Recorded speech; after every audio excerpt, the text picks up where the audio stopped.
muy breve, quisiera señalar únicamente cuáles son los fundamentos jurídicos más próximos de las normas oficiales mexicanas, específicamente en salud, además de la Ley General de Salud.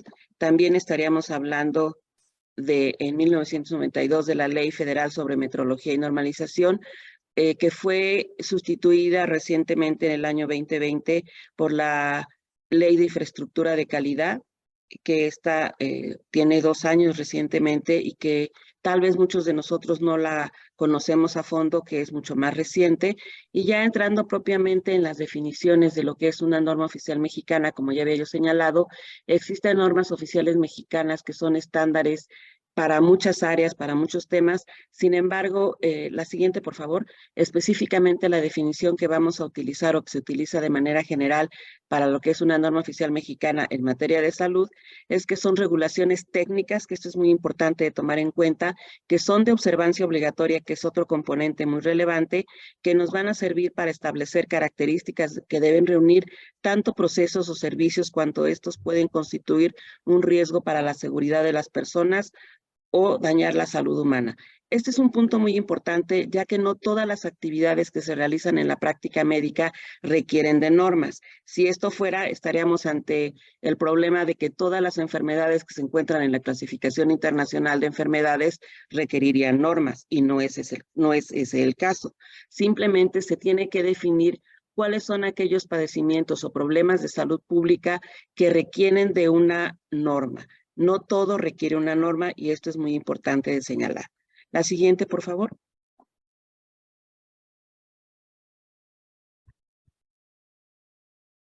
¿Qué se requiere para elaborar una norma o por qué se elabora una norma? Primero puede ser por mandato de la Ley General de Salud o alguno de sus reglamentos. También puede ser para limitar riesgos a la salud, como ya comentamos. Puede ser para prevenir y tratar problemas de salud pública, que para que se defina una enfermedad como un problema de salud pública, tenemos que ver la magnitud, la trascendencia, la vulnerabilidad y la factibilidad. La magnitud se mide en términos de tasas, de morbilidad o de mortalidad. La trascendencia, el impacto que puede tener en la persona afectada o en su comunidad o en su familia. La magnitud, trascendencia, la vulnerabilidad es que tanta población en riesgo tenemos para ese padecimiento en particular, y la factibilidad es la posibilidad que se tiene de implementar alguna medida de prevención o para mitigar el daño. Entonces, esos componentes son los que de manera conjunta nos van a integrar un problema de salud pública.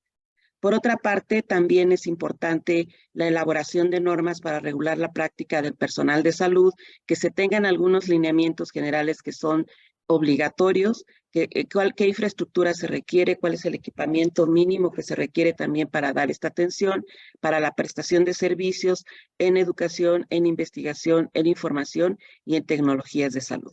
La siguiente, por favor.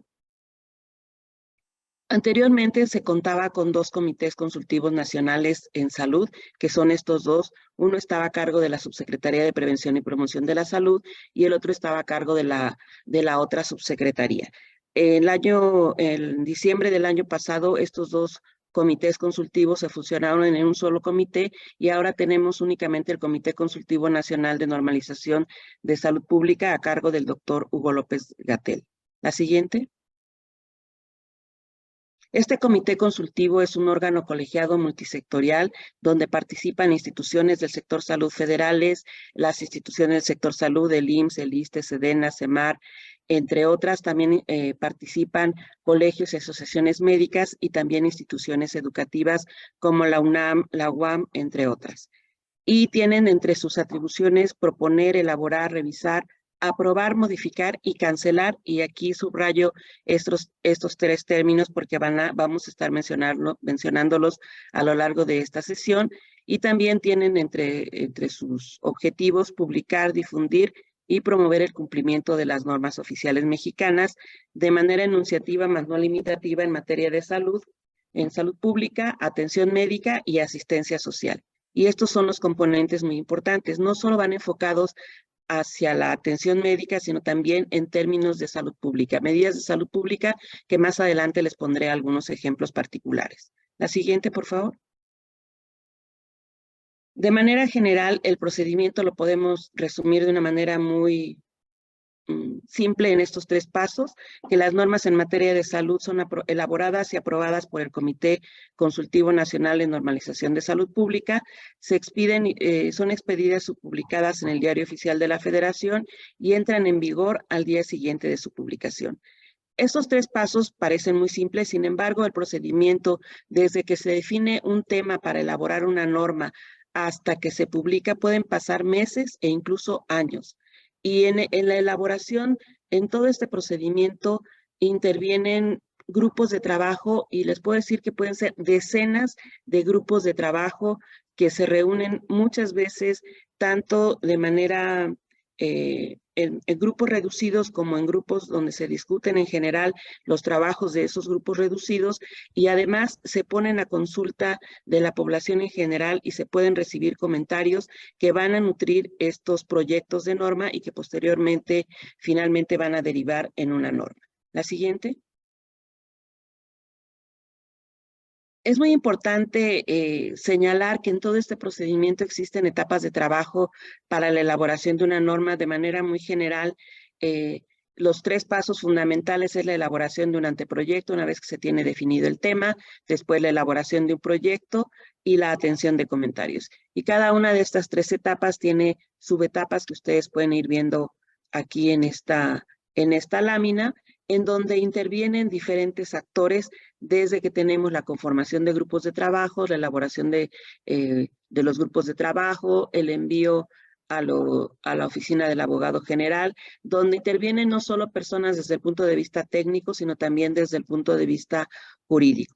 Después, en la etapa del proyecto, tenemos ya la aprobación por la oficina del abogado general, la aprobación por el Consejo Consultivo de Normalización, en este caso de Salud Pública, la publicación para comentarios en el Diario Oficial de la Federación, donde se dan términos en días definidos de cuánto tiempo se tiene para la recepción de comentarios, la revisión de estos documentos por la CONAMER, que es la Comisión Nacional de Mejora Regulatoria, la atención a los comentarios que se reciben, la aprobación de la versión final, la respuesta a los comentarios que se les tiene que dar, hasta que finalmente llegamos a la publicación de esta norma. Entonces, como ustedes pueden ver, no es un procedimiento sencillo, es un procedimiento que está documentado y en el que intervienen diferentes actores que son expertos en la materia. La siguiente, por favor. Las normas oficiales mexicanas deben ser revisadas cada 5 años a partir de que entran en vigor y el Comité Consultivo Nacional de Normalización en Salud Pública debe analizar y estudiar cada norma cuando su periodo está por vencer y estos análisis deberían de hacerse el año anterior a su vencimiento. Sin embargo, esto no ocurre así, y como podemos ver en las 36 normas que están enlistadas o que fueron publicadas el 1 de junio para ser canceladas, muchas de ellas tienen una vigencia incluso de más bien tienen una fecha de emisión de más de 10 años de antigüedad, lo que esto genera un problema porque seguramente muchas de ellas ya no tienen información que es vigente y que incluso esto hace que no sea la información más adecuada para que se lleve a cabo en la práctica, ya sea en términos de salud pública o en términos de atención médica. Entonces, esto sí sería una crítica a las normas oficiales que tenemos actualmente. Entonces, como conclusión de esta revisión que se debe hacer antes de que venza el periodo de 5 años de cada una de las normas oficiales mexicanas, se puede decidir qué va a ocurrir con ellas, ya sea que requieran una modificación, que se cancelen porque ya no son necesarias o que sean ratificadas. Y un ejemplo que yo pondría para ver si se requiere o no una cancelación de una norma, el ejemplo sería la norma oficial mexicana de leptospirosis. Si nosotros vemos los aspectos de como problema de salud pública que ya les mencionaba, de la magnitud, trascendencia, vulnerabilidad y factibilidad de la leptospirosis en nuestro país, realmente no cumple con todos los puntos para ser un problema de salud pública. Incluso esa norma en particular podría ser considerada su evaluación para que fuera cancelada porque realmente en estos momentos no es un problema de salud pública. Sin embargo, si contrastamos con la de diabetes, con la de obesidad, con la de hipertensión, cáncer de mama, cérvico-uterino, el panorama es totalmente distinto, porque ahí sí tenemos elementos para considerar estas patologías como problemas de salud pública y que sí requieren de una norma oficial mexicana que regule de alguna manera las acciones que deben realizarse en prevención, control y tratamiento de las mismas. La siguiente, por favor. Es importante señalar que para llevar a cabo todos estos procedimientos, y en este momento nos vamos a enfocar en el fundamento legal que existe en esta normatividad de las normas oficiales mexicanas para la cancelación de las mismas. Existen razones para llevar a cabo la cancelación que son muy específicas o son muy puntuales y muy claras en la Ley de Infraestructura de la Calidad. Estas pueden ser canceladas cuando se cumple alguno de estos criterios. El primero sería que la modificación de las normas internacionales que se tomaron como base para elaborar una norma oficial mexicana o la expedición de nuevas normas internacionales que incidan en la misma cuando se modifican, o que la norma oficial mexicana no atiende adecuadamente los objetivos legítimos de interés público que persigue, o que ya son obsoletas, o que fueron superadas. Esto también puede hacer o que requiera una modificación o incluso ya una cancelación. La siguiente, por favor. Otro de los criterios es que se requieren modificar los procedimientos de evaluación de conformidad que están previstos en la norma o reflejar los criterios generales existentes en la materia. O también cuando la autoridad normalizadora que expidió la norma oficial mexicana advierta que las causas que motivaron su expedición ya no subsisten o son obsoletas, que un ejemplo, les vuelvo a repetir, sería la norma oficial mexicana de leptospirosis. Y el quinto es cuando la autoridad normalizadora lo considere conveniente, siempre que exista una justificación para ello. Este es un punto muy importante. Para cancelar una norma debe existir detrás una justificación. No es únicamente que se enlista una serie de normas, como es lo que ocurrió en el Diario Oficial de la Federación del 1 de junio, donde están varias normas, pero está del 9 en adelante, me parece que es el 9 o el 8, que son las 36, donde simplemente dice normas que se van a cancelar y solo están enumerados los nombres, pero no hay ninguna justificación en ninguna de estas normas que se señalen donde diga cuál es la razón o el motivo por el cual van a ser canceladas. La siguiente, por favor. Entonces, algo que es muy importante señalar y que no en todos lados se señaló es que antes de esta publicación del 1 de junio de este año, el 28 de febrero de este mismo año, en 2023, se publicó el Programa Nacional de Infraestructura de la Calidad, en donde está todo lo que corresponde a las áreas, no solo de salud, pero específicamente, bueno, el Programa Nacional de Infraestructura de la Calidad, y donde se habla de las normas. La siguiente, por favor. En lo que corresponde al área de salud, el Comité Consultivo Nacional de Normalización de Salud Pública, en el apartado 1.6, vienen señaladas normas vigentes a ser canceladas y proyectos y temas inscritos a ser cancelados. Este es un antecedente que tenemos a la publicación del Diario Oficial de la Federación del 1 de junio, que estamos a un poco más, unos días de cumplir más de un mes. Entonces, estos dos puntos son antecedentes importantes en donde aquí sí se señalan las justificaciones de lo que se quiere cancelar, si hay unas justificaciones muy puntuales con datos estadísticos, datos epidemiológicos y razones de por qué se pretenden cancelar algunas normas. La siguiente, por favor. En el apartado, en el inciso 3 de normas vigentes a ser canceladas, está la norma oficial mexicana para la vigilancia epidemiológica, prevención y control de la leptospirosis para el humano, y viene toda la justificación de por qué se debe de cancelar. Está la cancelación para la vigilancia, prevención y control de la intoxicación por picadura de alacrán, y también viene la justificación. La cancelación de la norma oficial mexicana para prevención, tratamiento y control de enfermedades por deficiencia de yodo, y también viene en este Diario Oficial de la Federación la justificación de su cancelación. La siguiente. Y en el número 4, que son proyectos y temas inscritos a ser cancelados, está la prevención y control de enfermedades especificaciones sanitarias para los centros de prevención y control de zoonosis relativa a perros y gatos, y también viene una justificación en un párrafo. Y el último es el proyecto de norma oficial mexicana para prevención y control de leptospirosis en el humano. La siguiente. Y ya después, el 1 de junio, a diferencia de la publicación de febrero, únicamente vienen listadas todas las 36 normas que se van a cancelar sin ninguna justificación en ninguna parte del texto en lo que corresponde a salud. La siguiente. Algunos de los temas, no están aquí los 36, pero por poner algunos ejemplos de temas que son muy relevantes, está diabetes mellitus, hipertensión arterial, dislipidemias, tuberculosis, que son problemas de salud pública perfectamente reconocidos en este momento en nuestro país como problemas de salud pública. Están otras como leptospirosis, salud en materia alimentaria, promoción de salud escolar, sobrepeso y obesidad, enfermedades transmitidas por vector que incluye dengue, zika, chikungunya, y otras como fiebre amarilla, malaria, entre otras, picadura de alacrán, enfermedades por deficiencia de yodo, zoonosis relativas a perros y gatos, lactancia materna, enfermedades bucales, que por poner un ejemplo, en el caso de enfermedades bucales, más del 90% de la población tienen en mayor o menor grado algún problema de caries. Hablando de lo más simple, caries, desde ahí hasta enfermedad periodontal grave o severa. Otras enfermedades bucales, lepra, cólera o infecciones de transmisión sexual. Estos son algunos de los 36 temas que están en estas normas oficiales mexicanas que señala el Diario Oficial de la Federación del 1 de junio que se van a cancelar. La siguiente, por favor.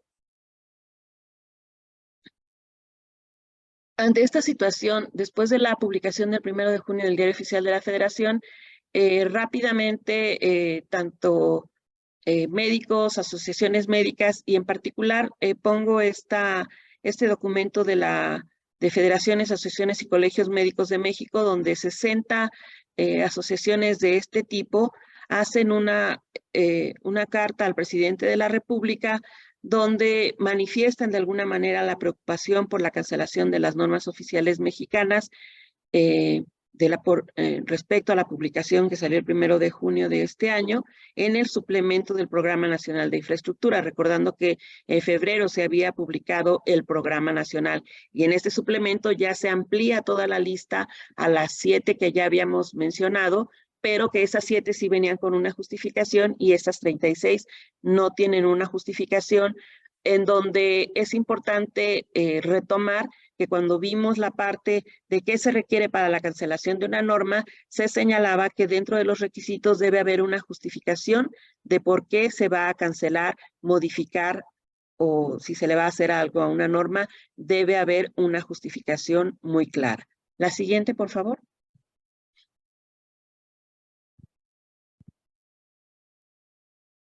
En este documento y en otros lo que señalan es que los impactos que puede haber con la desaparición de las normas oficiales mexicanas es que puede existir una incertidumbre legal y responsabilidad profesional. Recordemos que son obligatorias las normas oficiales mexicanas. Puede haber, con esta falta de normatividad, las normas lo que vemos es que proporcionan marcos de referencia. Recordemos que son documentos técnicos que son claros y dan información sobre qué se debe seguir como en prácticas médicas, protocolos de atención para seguridad del paciente, manejo de enfermedades, uso de medicamentos, entre otros aspectos, sin que lleguen a ser tan detallados como una guía de práctica clínica, que aquí es importante señalar que las guías de práctica clínica no son obligatorias a diferencia de las normas oficiales mexicanas. También estos grupos y estos colegios de médicos señalan que puede haber ambigüedad y confusión en la práctica médica si no existen las normas oficiales mexicanas, que puede haber riesgos para la seguridad del paciente, sobre todo si no se tienen los protocolos de atención adecuados o si no se cuenta con los insumos mínimos necesarios para dar esta atención. Y Héctor Ramírez Barba, que él está en la Cámara de Diputados en la Comisión de Salud, es parte de la Comisión de Salud. Él ponía un ejemplo que me parece muy, muy claro de una de las normas oficiales mexicanas que van a desaparecer o que están en la lista para desaparecer esa norma, que es la de alacranismo, en donde hace algunos años el alacranismo se trataba de diversas maneras. Sin embargo, existe un tratamiento muy específico que son los flavoterápicos o sueros antialacrán, que es la diferencia entre la vida y la muerte si se tienen de manera oportuna acceso a ellos. Y esta norma oficial mexicana ponía como el tratamiento principal e indispensable para el tratamiento de la picadura de alacrán estos sueros. Y esto llevó a que en los lugares más lejanos, sea un centro de salud en una sierra, o sea, lo ideal es que estos flavoterápicos estuvieran disponibles en cualquier lugar, sea un lugar remoto, en un centro de salud lejano, en la sierra o en la ciudad. Si desapareciera la norma, no habría obligatoriedad de que se tuviera disponible, o no habría la obligatoriedad de las instituciones de tener disponibles estos flavoterápicos, y entonces volveríamos a que cada quien tratara las picaduras de alacrán, por poner un ejemplo concreto, de la manera como se trataba antes, con antiinflamatorios, con esteroides, y que muchas veces esos tratamientos, en lugar de mejorar, complicaban los cuadros clínicos. Entonces, me parece que esto sí es un ejemplo muy claro de lo que podría ocurrir si no contamos, por un lado, con cómo se debe manejar una patología muy específica, como en este caso sería una picadura de alacrán, y por otro lado, qué insumos necesitamos en las instituciones de salud para poder manejar un problema particular. Igual sería para cáncer de mama, ¿qué necesitamos para prevención, diagnóstico, tratamiento? O para cáncer cérvico-uterino, ¿qué estudios necesitamos? ¿Qué estrategias necesitamos para prevención, para tamizaje? Y desde el punto de vista, por ejemplo, en mi caso de la vigilancia epidemiológica, si no tuviéramos una norma oficial mexicana de vigilancia epidemiológica, cada institución vigilaría como quiera y lo que le pareciera. Y eso sería muy complicado, porque no habría una uniformidad de criterios para llevar a cabo la vigilancia. Si bien los puntos más específicos, más operativos, se tienen en los lineamientos y manuales, los ordenamientos generales se tienen en la norma oficial mexicana para la vigilancia epidemiológica. Y yo lo veo, por ejemplo, que esté en esta lista para cancelar la norma oficial mexicana que tiene que ver con vectores. Actualmente tenemos un problema con vectores, con dengue. El dengue se está incrementando. Entonces, ¿qué va a pasar? En esta norma oficial mexicana vemos desde la prevención, actividades de salud pública que se tiene que llevar a cabo para la prevención, promoción de la salud, la atención. O sea, esto influye en la parte de salud pública y en la parte de la atención médica.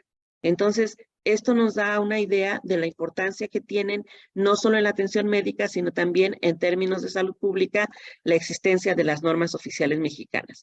Y otro punto que a mí me parece y me llama mucho la atención, que a partir de la publicación de la cancelación de las normas oficiales mexicanas en el Diario Oficial de la Federación de hace un poco más de un mes, algo que yo tenía un poco la impresión, como ya lo comentaba el doctor Ponce de León, que era algo que tal vez no se le tomaba mucho interés y no tenía mucha importancia en la comunidad en general, no solo médica, sino en la comunidad en general. A raíz de esta publicación, pues ha causado un gran revuelo, no solo en la comunidad médica, sino en asociaciones, en otros grupos más allá de la comunidad médica, que podríamos pensar que somos los únicos o los principales interesados. Entonces, estos son algunos de los impactos que las asociaciones médicas han tenido o han visto que pueden implicar la desaparición de las normas. Sin embargo, esta publicación no implica que ya van a desaparecer. Es un proceso el que hay que seguir. Habría que ver qué es lo que sigue, si se van a seguir los tiempos y todos los procedimientos que se deben llevar a cabo para la desaparición de las normas, o qué es lo que sigue. Ese es el punto que me parece que está aún en el aire. La siguiente, por favor.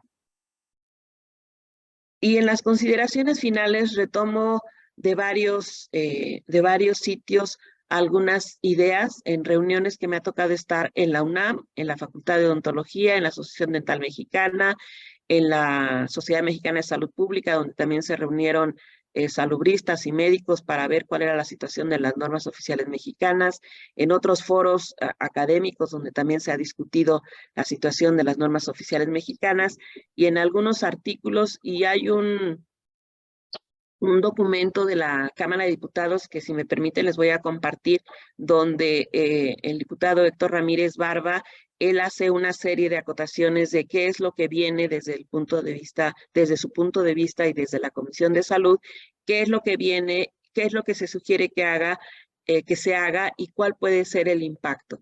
Creo que este es un punto muy importante porque tiene que ver no solo con cuestiones médicas, sino con cuestiones jurídicas, y más allá de eso es en conjunto todo lo que tiene que ver con el impacto. Algunas de las consideraciones finales, más que conclusiones, esto lo dejo creo que para la reflexión, es que puede haber un impacto negativo en términos de programas de salud pública en la atención médica.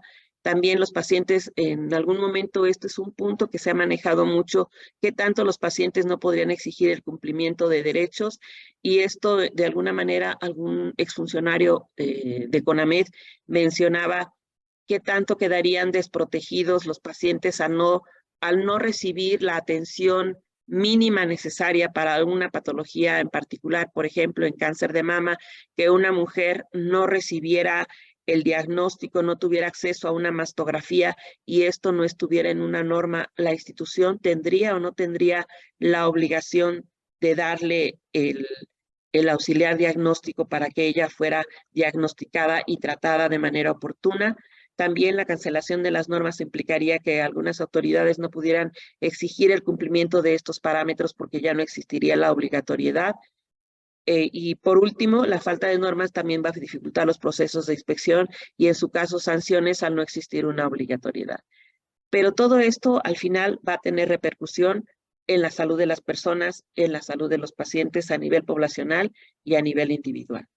Me parece que este punto ha venido a despertar una polémica y un debate muy relevante en torno a documentos que parecía que estaban simplemente dormidos o que estaban ahí sin ser utilizados, pero que ante la situación ha venido a despertar una polémica y reflexiones de realmente son útiles, no son útiles, pueden ser sustituidas o no por guías de práctica clínica, o la función de las guías de práctica clínica es distinta.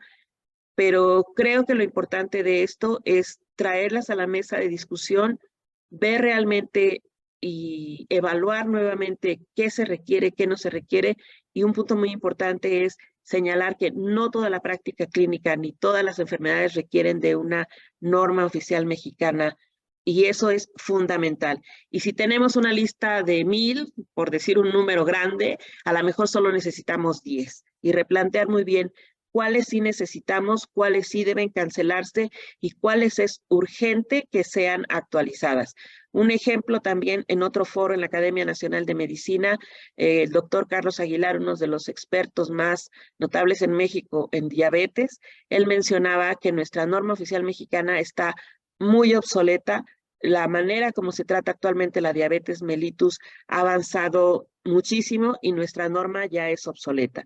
Entonces, temas como esos sí deberían de ocuparnos, de tal forma que esta vigencia de las normas sí fuera revisada periódicamente y sí fuera actualizada, para que no fueran letra muerta y realmente fueran de utilidad para los clínicos y en términos también de salud pública para quienes llevan los programas de atención. Muchas gracias por su atención y gracias por la invitación a este foro. Muchas gracias, doctora Eugenia Jiménez, por su presentación y por compartirnos tanta información interesante. Y bueno, pues abrimos nuestra debate, nuestra discusión o nuestras inquietudes. Adelante.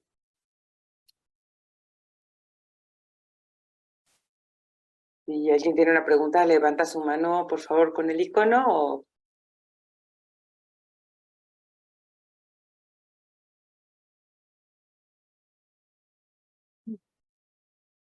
Samuel está pidiendo la sí, palabra. Pati. Pati Greter, por favor. Muchas gracias, doctora Jiménez. Me encantó su presentación porque me ilumina en todo el panorama general sobre las NOM. Creo que es importante decir que las NOM están ahí, pareciera letra muerta, no se han actualizado, y sin embargo, cuando llega a haber un juicio, llega a haber una dificultad con alguna falta de cumplimiento de lo que se debe hacer. Las NOMs son una referencia desde el punto de vista legal porque representan cierta obligatoriedad. Me preocupa, no sé si es correcto, yo había leído que había un mes de plazo para expresar todas las opiniones en contra de la suspensión de las NOM, plazo que ya se cumplió. Y si eso no se discutía y se alegaba en ese mes, las cosas quedarían ya hechas como suspendidas las normas. Entonces mi pregunta sería, ¿cuál sería el paso? ¿Existe una posibilidad de diálogo con el gobierno? ¿Existe un camino legal para poder detener esta cancelación? O sea, ¿cuál sería el camino a seguir para actualizar y revisar las normas en lugar de cancelarlas de tajo? Gracias.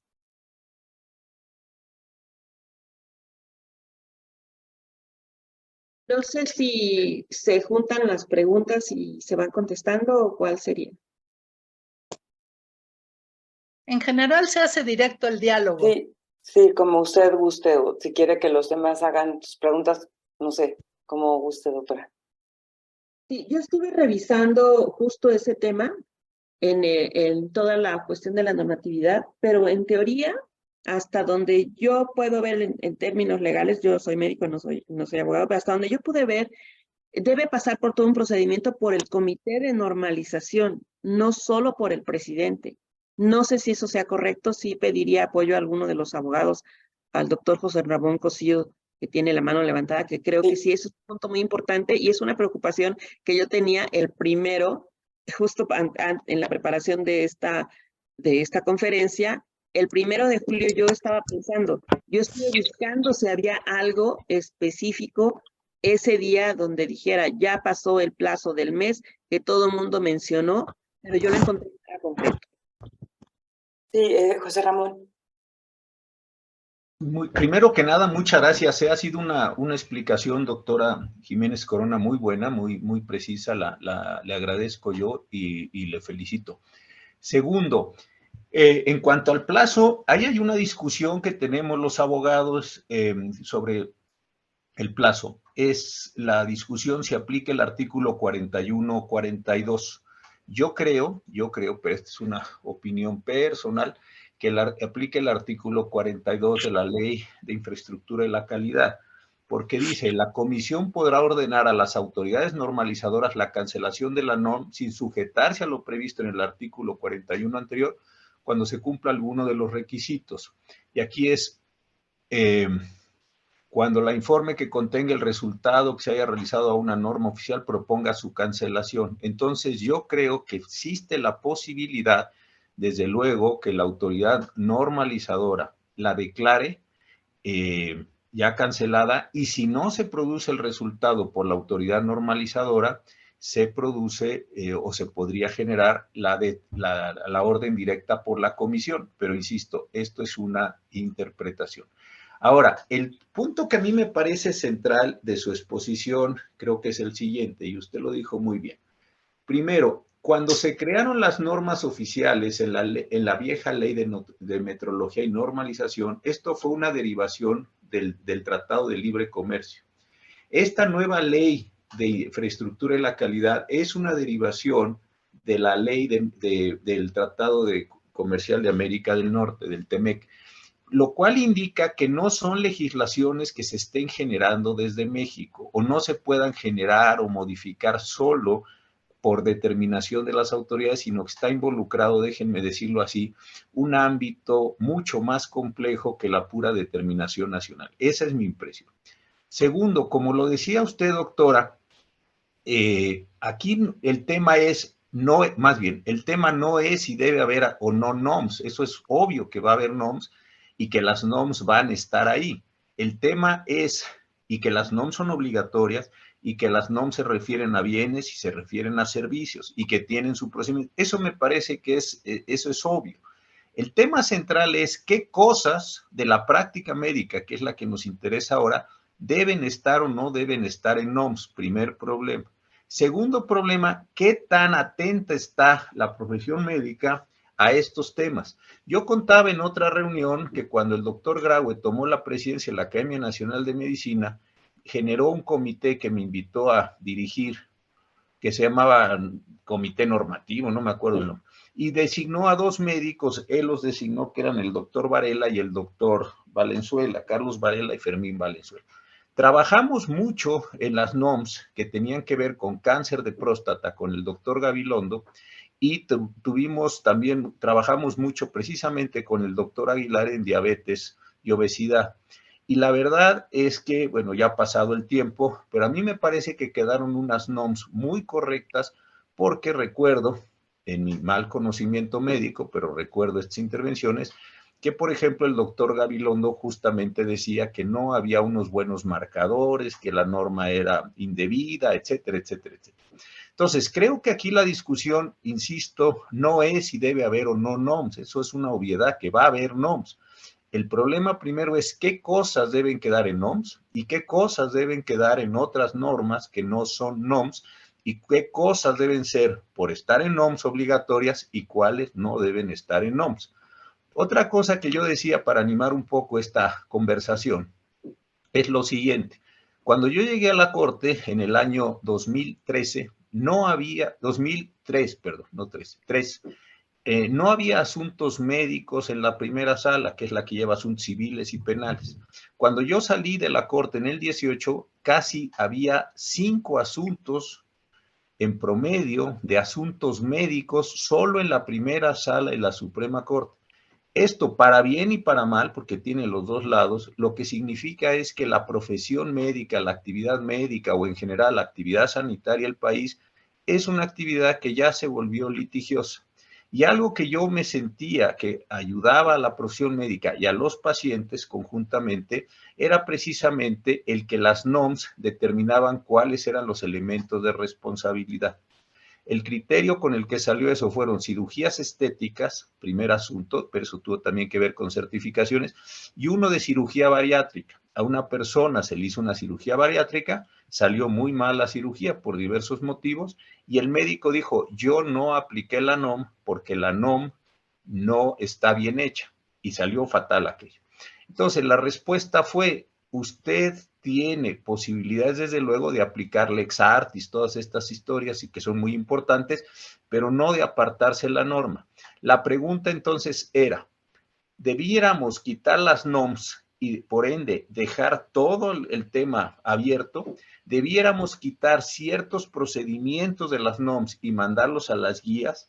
O tercero, o en su caso, pedirle a la profesión médica que se involucre mucho más a través de la Academia Nacional de Medicina, a través de la cirugía, etcétera, en la construcción de las normas que saben los médicos y en general todos los servicios sanitarios del país que les van a aplicar.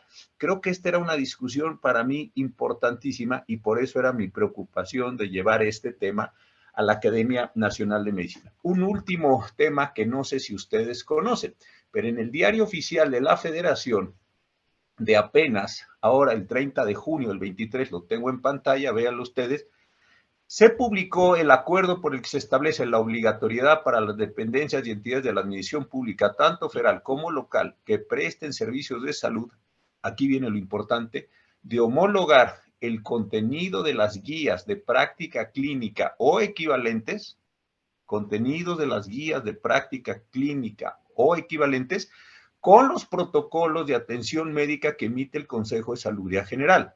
El acuerdo ya sabemos que fue un acuerdo muy criticado, y en eso estuvo el enfoque porque se sacó a la Universidad Nacional y al Instituto Politécnico Nacional de la integración del Consejo.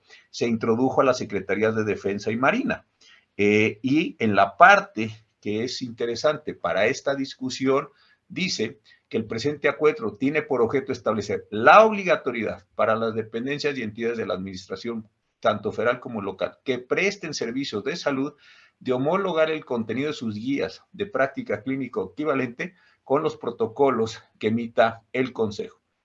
Ese es el artículo 1. 2. Los protocolos son documentos que emiten recomendaciones basados en evidencia científica para la prevención, diagnóstico, tratamiento de aquellas enfermedades que determine el Consejo a través de su presidente, los cuales contienen medicamentos y otros insumos incluidos en el Compendio Nacional de insumos para la salud.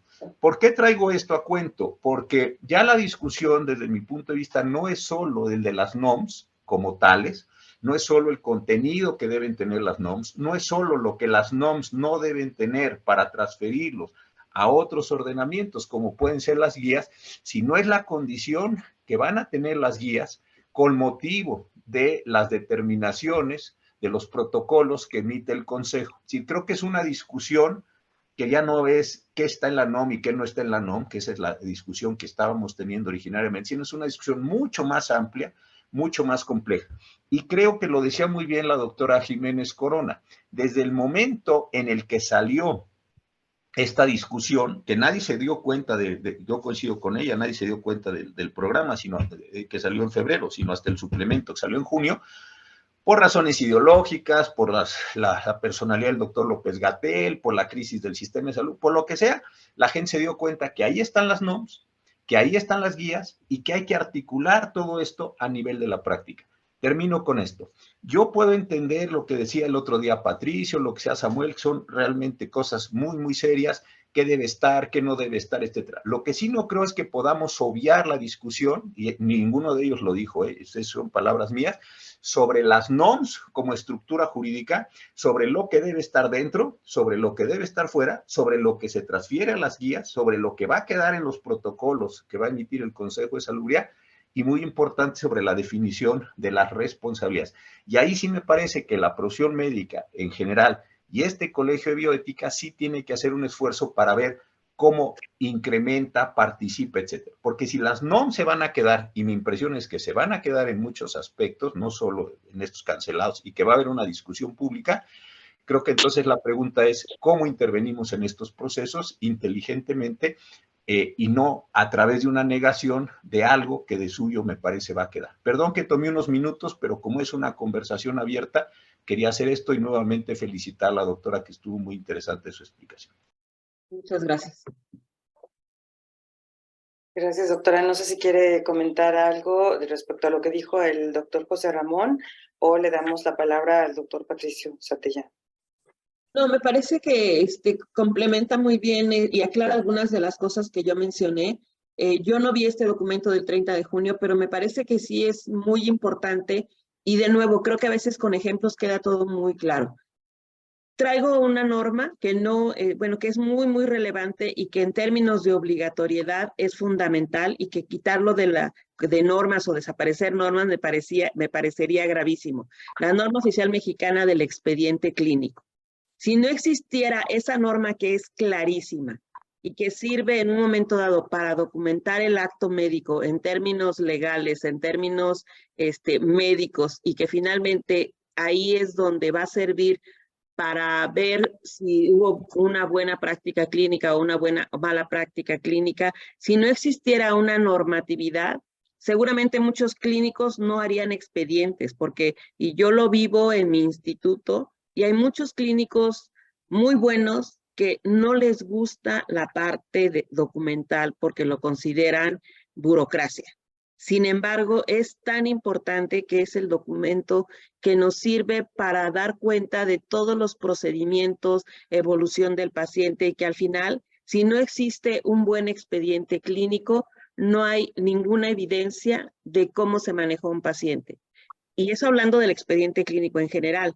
Ahora, si nos vamos al consentimiento informado, siendo solo uno de los elementos del expediente clínico, seguramente el porcentaje de consentimientos informados incompletos o mal llenados en cualquier institución de salud, yo creo que está por arriba del 60%, que les falta una firma, que no hay testigos, el médico no firmó, el paciente no firmó, procedimientos complejos como cirugías o algún procedimiento de riesgo donde no está adecuadamente el consentimiento informado. Entonces, yo no me imagino una ausencia de una norma oficial mexicana de consentimiento informado. Entonces, creo que aquí parte de lo importante o de que quisiera nada más resaltar es que no todo requiere una norma oficial mexicana. Y creo que eso sí es un punto de reflexión que es fundamental en toda esta discusión que ha surgido a raíz de esta publicación del Diario Oficial de la Federación. Gracias. Gracias, doctora. El doctor Patricio Santillán. Perdón, creo que iba antes Samuel. ¿Samuel? Sí. Sí, bueno, Samuel, por favor, Samuel, doctor Samuel Ponce de León. Gracias. Gracias, Maru, por la presentación. Yo realmente tengo la inquietud de por qué en este momento y de manera tan abrupta deciden suspender las normas. Me parece, pues, tanto fuera de lugar. Desde luego, pueden ser mucho mejores las normas, pero suspenderlas se me hace realmente fuera de lugar, y entonces queda esto abierto a especulaciones. Algo que nunca he tenido bien claro, y ustedes me lo pueden aclarar, es, siendo obligatorias las normas, ¿qué sanciones implican no cumplirlas? Porque mi impresión es que no hay ninguna sanción si no se cumplen. Entiendo que se pueden utilizar como referente para algunas cosas, pero no hay una sanción propiamente. Y quizás lo que está en el fondo un poco se puede derivar de el ejemplo de los tratamientos para el alacranismo, para la picadura de alacrán, en donde creo que actualmente hay una gran limitación para poder cumplir con la norma que dice usar flavoterápicos. Entonces, el Estado tenía una producción de flavoterápicos, no, creo que ya no sé si lo siguen produciendo o no, pero creo que después de tener una situación realmente muy destacada, desapareció, y el otro productor, uno era Birmex, el otro productor era, creo que Silanes, también tuvo problemas en la producción. Entonces, como no hay flavoterápico, deciden quitar la norma para que, y así ocurre, yo me imagino que con otros muchos escenarios ante el problema que tenemos en el sistema de salud. ¿Por qué tener una norma para tratamiento de cáncer de mama si no tenemos los medicamentos que se pueden? Y en cambio, eso se convierte en una herramienta de presión para el Estado. Entonces, lo más fácil es desaparecer la norma. Me parece muy complicado, muy grave. Y el último punto es una pregunta también. Estos protocolos del Consejo de Salud General, yo no los conozco. No sé cuál sería la referencia, si ya existen, si se van a elaborar o cómo les van a dar difusión. Gracias, Maru. Sí, de esos protocolos no los conozco, no conozco la publicación del 30 de junio que comentó el doctor Cosío. No sé si sean protocolos de los que ya existen actualmente o sean protocolos que van a generarse nuevamente, de nuevo. Esa respuesta no la tengo. Gracias.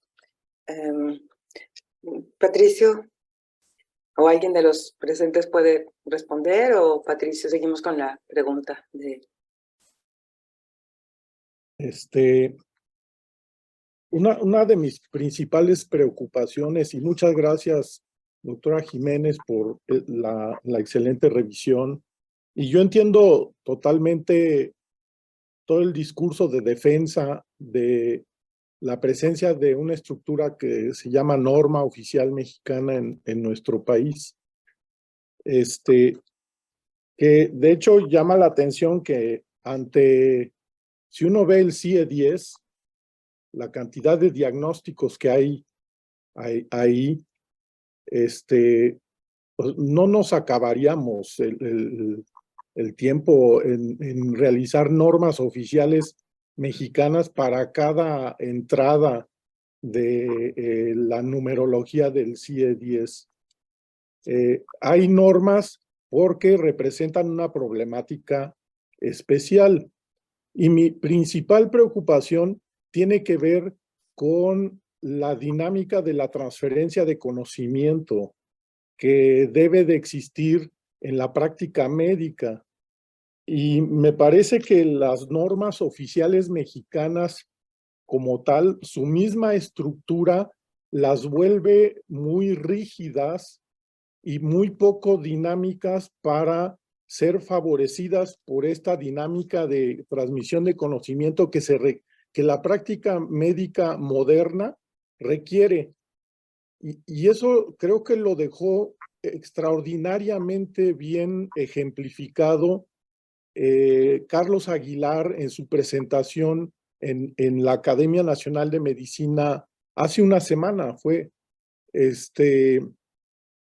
Porque demuestra cómo la producción de conocimiento de nuevos medicamentos para la diabetes se ha proliferado de tal manera, casi de manera exponencial, en donde una norma oficial mexicana, por definición, va a quedar obsoleta antes de su publicación. Y les explico, a los que hemos estado involucrados en la generación de normas oficiales, pues ya conocemos el proceso. Te citan y hacen juntas cada mes por espacio de 10, 12 meses o a veces más, digamos un año, para elaborar un documento que después se pone a revisión. Se abre a revisión a la sociedad y después se vuelven a revisar todos los comentarios que la sociedad produjo sobre las normas y eso toma otro tiempo equivalente. Entonces, para cuando se publica una norma, ya pasaron 2 años y es muy difícil cambiar ya lo que se había escrito en la norma. Supongamos que está bien y se publica. Eso queda por 5 años. Yo siento que eso de hablar de que es un piso mínimo para los médicos es una falacia. Porque las instancias supervisoras del trabajo médico, y no es nada más la instancia judicial, sino hay instancias que cada vez se aparecen de manera más importante, que tienen que ver con distintas auditorías médicas que se hacen, sobre todo en el servicio público. La Auditoría Superior de la Federación, el órgano interno de control, la Secretaría de la Función Pública, inmediatamente se van a los documentos. ¿Tú qué estás haciendo en función de lo que deberías de hacer?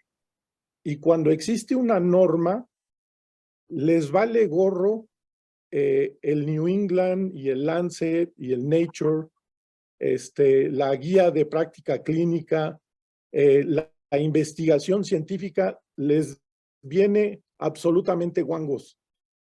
Ellos dicen, tú tienes una norma y debes de seguir la norma. Tú debes de hacer lo que la norma dice. Oye, pero estoy haciendo más allá de la norma. Y te acaban por decir, pues a mí me vale gorro, entonces cambia la norma. Ok, vamos a cambiar la norma. No se puede antes de 5 años. Primer dato. Segundo dato es que cuando después de 5 años se acepta una modificación, entra nuevamente el mismo proceso de generación de un grupo de trabajo, juntas de trabajo, pasan meses, pasa un año, ya se modifica otra vez el sistema de revisión ante la sociedad, otra vez pasaron 2 años para que se vuelva a publicar. Ya para entonces volvió a ser obsoleta, casi por definición. Y eso le ha pasado a todas las normas que se han mencionado aquí, que son 33, porque algunas hasta se repiten en la lista que ponen. Eso tiene un impacto ético grave. La tardanza en la transferencia de conocimiento para el beneficio de la sociedad tiene una carga ética negativa si no se hace de manera expedita. En otras palabras, cuando sale un tratamiento nuevo que muestra ser mejor que el tratamiento previo, entre más rápido entra en acción dentro de una sociedad, mayor es el beneficio. Entre más se tarde en entrar en una sociedad, genera la posibilidad de mantener morbilidad, mortalidad, discapacidad por mayor tiempo, y eso es un valor ético negativo para la sociedad. Y las normas oficiales, su forma de trabajo, y tienen una razón de ser muy importante que sea así. O sea, es importante que algunas cosas o algunos tipos de normas no sea tan fácil de cambiar. Eso yo lo entiendo, pero en la práctica clínica sí es importante que haya un mayor dinamismo en esa transferencia de conocimiento que le llamo yo. Ahí es donde las guías de práctica clínica juegan un papel muy importante. Entonces, si una norma dice, tú tienes la obligación de tomarle la presión arterial a todos tus pacientes para detectar si tienen hipertensión, pero ya el tratamiento te lo dejo a lo que clínicamente es aceptado y recomendado por guías de práctica clínica, que puede ser para hipertensión, para diabetes, para cáncer, pues hay cáncer de mama, cáncer de próstata, pero ¿por qué no hay normas de cáncer de colon o de cáncer de pulmón, que es el que más mata a mexicanos en la actualidad? Y nadie está preocupado por hacer una norma, y yo estaría en contra de que hubiese una norma oficial mexicana, a menos de que se trate de una serie de lineamientos muy generales, importantes de cumplir, que tienen que ver incluso con la introducción de programas de escrutinio para distintos tipos de enfermedades, pero no del tratamiento, no de la forma en que se va a manejar a los pacientes. Entonces, a mí me parece que ese piso mínimo es falaz en las normas. Las autoridades no nos aceptan que nosotros nos vayamos más allá de la norma. Quieren que cumplamos la norma. Ahora, dicen que en medicina y en el amor no hay que decir nunca ni siempre. Y entonces tenemos que agarrar un equilibrio de qué es lo que vamos a poner en una norma, para qué la vamos a usar y qué parte de esa norma debería de estar mejor en una guía de práctica clínica, y reforzar la importancia de las guías de práctica clínica, que se tiene la idea general de que pues eso podrías hacer, es una recomendación, pero la norma es la norma. O sea, yo, y con esto termino, estamos generando una cuestión medio dogmática del manejo de la medicina con las normas. Y me acuerdo de la discusión de la teoría geocéntrica del universo y la teoría heliocéntrica del universo. Y la teoría geocéntrica se mantuvo ahí porque entró a formar parte de una norma oficial del Vaticano, ¿sí? Fue una cuestión de dogma. Por voluntad papal se estableció como dogma y tardó un buen rato en poderse cambiar a algo que respondía más a los hallazgos que la ciencia estaba produciendo. Entonces, podría entrar en comentarios específicos de muchas de las normas que se han mencionado. Por ejemplo, la del expediente clínico.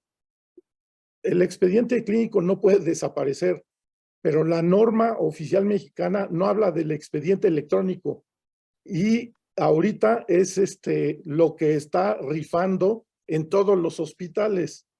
Entonces, por ende, todos los hospitales están incumpliendo esa norma oficial, porque ni siquiera habla de que sea electrónico, sino que habla en papel siempre. Entonces, hay que tener cuidado con ciertas cuestiones. Y pues bueno, en lo que a mí atañe la norma oficial de tuberculosis, mis compañeros especialistas en tuberculosis dicen que es un papiro, o sea, no sé a qué se refieran con ese comentario. Y pues nadie la sigue. Si la siguiéramos, estaríamos incumpliendo con normas internacionales de manejo de la tuberculosis que se deben de atender. Y esa es mi principal preocupación. No es de que yo esté en contra de que se desechen las normas, pero hay que valorar bien qué es lo que va a aparecer en una norma y qué tiene que aparecer en otro instrumento que sea mucho más dinámico. Gracias. Gracias, Patricio, por tu explicación y tu punto de vista. Raimundo. Sí, bueno, todos, perdón por integrarme tarde a la discusión, pero francamente coincido prácticamente en todo con Patricio. Yo creo que yo tampoco estoy por desaparecer la normatividad en medicina, por supuesto que no, debe haber normas en muchos campos y para muchas cosas, pero para padecimientos específicos es una figura que de ninguna manera es útil al desarrollo y a la práctica de la medicina. Abundando un poquito en el último comentario de Patricio, en el sentido de que efectivamente con el expediente electrónico no cumplimos con la norma del expediente clínico, porque habla de que es en papel y de que las firmas deben estar autógrafas. A mí me tocó, en perinatología, a mí me tocó personalmente el diseño y el arranque del expediente electrónico. Lo hicimos, costó muchísimo trabajo, ha tenido una historia compleja, digo, no se las voy a detallar aquí, pero lo que acabó ocurriendo es que como nos dimos cuenta que estábamos incumpliendo la norma del expediente electrónico, llegamos al absurdo de que entonces todo lo que se escribe en el expediente electrónico se imprime para firmarlo. O sea, es una cosa ya ridícula y eso es por la obligatoriedad que nos plantean la norma oficial mexicana, que además se intentó hacer una norma oficial mexicana del expediente electrónico y fue un fracaso y no caminó el asunto, en fin. Entonces, aplicado a la medicina en padecimientos y en casos específicos, se convierte en un obstáculo en muchos sentidos. Lo cual no quiere decir que otra de las, comentando con mis colegas esta serie de objeciones que tengo yo respecto a la prevalencia de la norma oficial mexicana, me decían, sí, pero las guías de práctica clínica no están planteadas como obligatorias. Y eso es cierto. O sea, la ley y la normatividad no dice en ningún lado que la guía de práctica clínica debe ser observada de manera obligatoria y tampoco hay castigos, eso es completamente cierto. Nada más que, pues aquí hay juristas, José Ramón seguramente nos podrá comentar algo, frente a una queja, la autoridad jurisdiccional en un momento dado sí puede acudir a la revisión de la guía de práctica clínica para ver si la persona, el médico, siguió lo que marca la guía de práctica clínica o no lo siguió. Y la guía de práctica clínica tiene la enorme ventaja de su plasticidad. Los colegios médicos son los que pueden estar actualizando esa guía de práctica clínica. Entonces, mi postura es que efectivamente las normas oficiales mexicanas no son para enfermedades, no son para enfermedades ni deben serlo. Ojalá que no se le ocurra a nadie plantear una norma oficial mexicana para cada enfermedad, porque eso va a ser una labor titánica y absurda, porque efectivamente el día que se publique ya no sirve. Entonces, bueno, el hecho de decir no, pues no, cancelar muchas normas que hablaban de padecimientos específicos. Yo creo que más bien eso se está utilizando políticamente por un grupo que quiere golpear al gobierno, y que, bueno, con el gobierno con el que en muchas cosas no estoy de acuerdo yo personalmente el día de hoy, pero esa no es la manera. Yo creo que habría que ponerle mucha más atención al desarrollo de las guías de práctica clínica, que además también han presentado problemas de vicios muy graves. A mí me tocó también personalmente cancelar la guía de práctica clínica de menopausia. Prácticamente la tiré a la basura el día que me pidieron revisarla, porque esa guía de práctica clínica de menopausia estaba hecha, la redactaron en un laboratorio farmacéutico. Ahí en la menopausia hay muchos intereses de la industria. Y entonces la industria redactó una guía de práctica clínica para la menopausia y pretendió que se convirtiera en la guía de práctica clínica. Más bien hay que ponerle mucha más atención por parte del Estado a la redacción, a cómo se genera una guía de práctica clínica, y entonces obligar realmente, bueno, invitar de manera muy importante a los colegios médicos, a los consejos, a las asociaciones, para que se comprometan con esa guía de práctica clínica, firmen los directivos de las asociaciones médicas, y entonces, bueno, pues ya se pueda tener un compendio de guías de práctica clínica unificado, porque creo que hasta la fecha siguen siendo diferentes las del CNTEC a las del Seguro Social. Habría que generar una sola guía de práctica clínica que realmente sea sensata, que tengamos la certeza que está actualizada, en fin.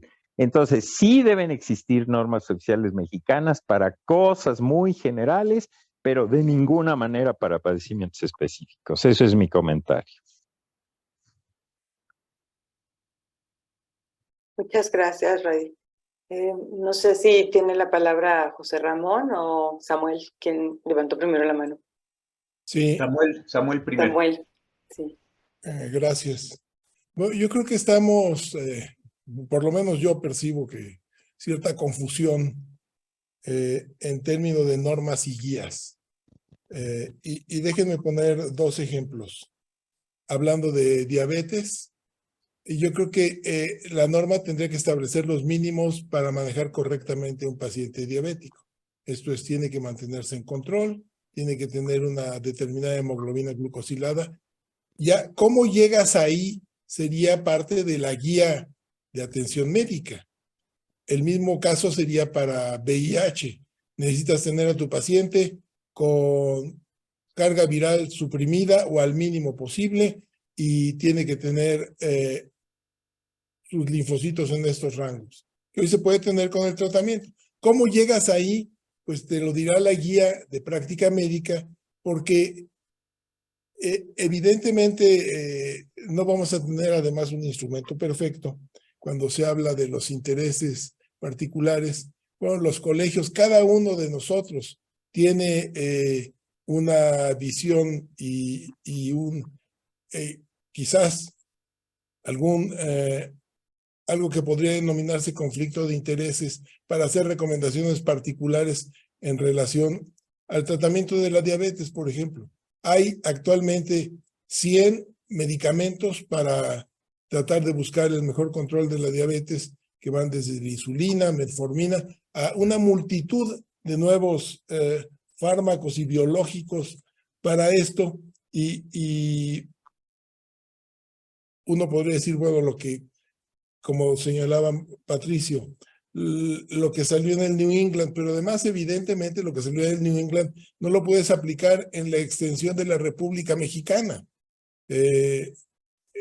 Tienes que garantizar, yo creo que un mínimo, no por enfermedad, sino una generalización en las normas y algo muy específico en las guías, que entonces serán el problema, porque habrá que ver, en todas partes se cuecen habas, todo mundo tiene un interés particular y se tiene que establecer una estructura que pueda ser evaluada correctamente.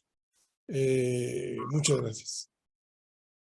Gracias, doctor Samuel. El doctor Cosillo quería participar. Gracias. Oigan, primero que nada, creo que ha estado buenísima la discusión. Gracias ya vi que le dice el Maru, aquí nos hablamos todos de tú, doctora, entonces así muy bueno. Segundo, yo creo que hay cosas bien interesantes, y voy rapidísimo. Cuando dice Samuel el tema de las sanciones, sí hay sanciones por el incumplimiento de las NOMS. No son necesariamente sanciones de tipo penal, pero podrían llegar a serlo.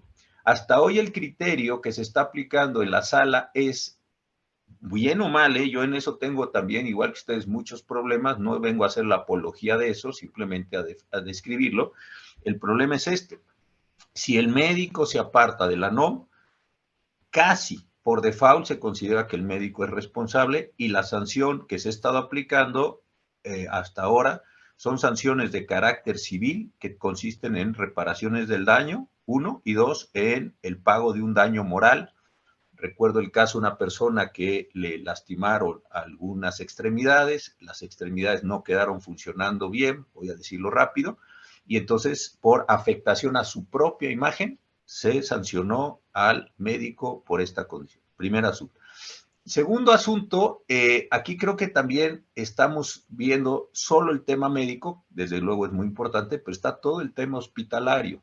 Cómo se construyen prácticas hospitalarias que tienen que ver con los médicos, que tienen que ver con los distintos servicios, y algo que iba a decir yo y que lo dijo mucho mejor que yo Samuel, sí es verdad que se puede detener para institutos de primerísimo nivel, como es respiratorias o nutrición, etcétera, pero en el resto del país hay una condición pues tan diferenciada que es muy difícil suponer que porque entró ese concepto se da. Tercera condición, no, las guías, las NOMS no tienen que esperar 5 años. El artículo 41 de la nueva ley de infraestructura dice que se pueden modificar en cualquier momento siempre que se hayan dado, lo que ya decía Maru, ciertas condiciones. Y aquí sí creo que vale la pena, y es muy frecuente esto, no estoy señalando desde luego, y no podría hacerlo un reproche, pero ya no está en vigor la ley de metrología y normalización, sino está en vigor la ley de infraestructura y la calidad. Esta ley es de julio del 20. Entonces, muchos de los elementos que estamos recordando, inclusive yo y la profesión, son de la vieja ley, no de la nueva ley que tiene algún cambio importante. Pero creo que la discusión de fondo que nos va a importar mucho es si las NOMS están siendo... Creo que todos partimos del hecho de que no podemos quitar las NOMS, que no puede haber una sustitución de NOMS por guías o de NOMS por protocolos. Eso creo que estamos todos. Entonces, creo que la discusión de fondo es si las NOMS están siendo sobreinclusivas o subinclusivas. Este es el verdadero problema. Y entonces sí me parece que es una decisión de mucho detalle, como la que plantearon Patricio, Raimundo y ahora finalmente en esta última intervención también Samuel. Es decir, ¿qué cosas, déjenme decirlo así, deben estar en NOM? ¿Qué cosas no pueden estar en NOM? ¿Y qué cosas de las que están en NOMS debieran tener una posibilidad de flexibilidad o de ajuste o de arreglo? Yo creo que este es el verdadero problema de la discusión, y me parece, digo, desde luego no lo vamos a resolver aquí, estamos a punto de terminar, pero sí me parece que debe ser una discusión muy grande. Y voy al último tema que me plantearon, que es el acuerdo que acaba de salir en el diario oficial del Consejo. Yo recuerdo que cuando estaba el doctor Kersenovich al frente del Consejo, me tocó ayudarlo ahí a hacer algunos protocolos, por ejemplo, el del uso de sal o el de ciertas condiciones hospitalarias, etcétera. El de la sal con el doctor Kersenovich para hipertensión y todos estos temas que a él le interesan mucho. Y aquí estoy viendo otro en pantalla que se llama Protocolo Técnico para el Manejo de la Hemofilia. Lo acabo de abrir. El Consejo de Salubridad, en conjunto con el Centro Nacional de Transfusión y el Grupo Experto en Hemofilia, conformaron durante el 2021 el Protocolo Técnico para el Manejo de Hemofilia A y B, el cual fue publicado el 14 de septiembre del 21. Yo creo que este es un caso de protocolo. Entonces, estando el protocolo creado por el Consejo de Salubridad General, ese protocolo es el que les van a pedir que determine la condición de las guías de práctica clínica. Y aquí no tengo la respuesta, no sé si Maru la tenga, pero es bien interesante esto. Mientras las NOMS se hacen por un conjunto de personas diferenciadas de distintas procedencias, las NOMS. Y mientras las guías, como nos recordaba Patricio y Raimundo, se hacen por los profesionales de la medicina, la pregunta es, ¿quién va a hacer los protocolos de atención médica? ¿Van a invitarlos a ustedes a que digan cosas en hemofilia o lo que sea, en transfusiones, lo que sea, o no? Porque a lo mejor aquí también lo que estamos viendo es que el Consejo de Salubridad General, reformado sin la UNAM y sin el POLI, van a generar los protocolos y una vez que estén generados los protocolos, les van a decir, ajústame las guías a los protocolos que te acabo de emitir, sin la participación de ustedes o con una invitación muy poco democrática, ya sé que no se usa la expresión así, pero para abreviar, muy poco democrática. Creo que esta es otra discusión novedosa porque estamos pensando que las NOMS, y con buenas razones, desde luego, tienen problemas, estamos diciendo, vamos a guías, y lo que nos están diciendo es, sí, ve a guías, pero ajusta tus guías a mis protocolos. ¿Y qué participación tengo en protocolos? A eso luego te digo. Creo que esta discusión sí debiéramos, qué bueno que está en el colegio, pero escalarla a la Academia Nacional, a la Academia de Cirugía, a la Medicina, a otras instancias, porque sí creo que es una discusión muy importante. Y finalmente, creo que fue Raimundo el que dijo, ¿por qué se están cancelando estas NOMS? Es un puro problema de que no tienen los instrumentos, no tienen las capacidades, no van a dar dinero, pero esta última cuestión sí me deja una gran sospecha. Ajusten sus guías a mis protocolos. ¿Quién participa en la creación de los protocolos? A mí por el momento no me queda muy claro. Ya podría yo después conversarlo con ustedes en otro foro, pero creo que aquí hay un tema central. Perdón, gracias. Muchas gracias, doctor Cosío. Pues tenemos 5 minutos. No sé si alguien quiere preguntar, agregar algo más. Sí, yo quisiera, no puedo levantar la mano, pero Sí, quisiera claro, hacer claro, Maru. una intervención. Dentro de la misma normatividad o dentro de esto de las normas oficiales mexicanas, hay una definición que está en las 2 últimas láminas que agregué como extras en la presentación, pero que ya no les pasé y se los comento rápidamente, de lo que es una norma y qué no es una norma. Y entonces donde dice que es una norma, señala que es un conjunto de disposiciones que deben estar expresamente señaladas en la Ley General de Salud para que sean materia de la Secretaría de Salud y de una norma oficial mexicana sanitaria. Y en este caso pongo el ejemplo de la vigilancia epidemiológica. En la Ley General de Salud dice que se debe llevar a cabo la vigilancia epidemiológica y en la norma oficial mexicana para la vigilancia epidemiológica, que es la norma 017, habla de manera genérica, que es como debe estar expresado en las normas de lo que es la vigilancia epidemiológica y los tipos de vigilancia y quién la hace y en general, pero de manera genérica. Y ya cómo se lleva a cabo en la operación de los 25 sistemas especiales, las 157 enfermedades que se vigilan, eso está contenido en manuales operativos y lineamientos, donde sí viene con un mayor detalle cómo se lleva a cabo. Entonces, pensando en todo lo que se manejó ahorita en las últimas intervenciones, que tenemos entonces, de acuerdo a la jerarquía, tenemos la Ley General de Salud, tenemos la ley que antes era la de normalización, ahora es esta nueva de calidad, después viene en la jerarquía las normas oficiales mexicanas, después están las guías de práctica clínica, no sé si los protocolos vengan abajo, pero hasta las normas oficiales mexicanas sí eran obligatorias, las otras no tenían esta obligatoriedad.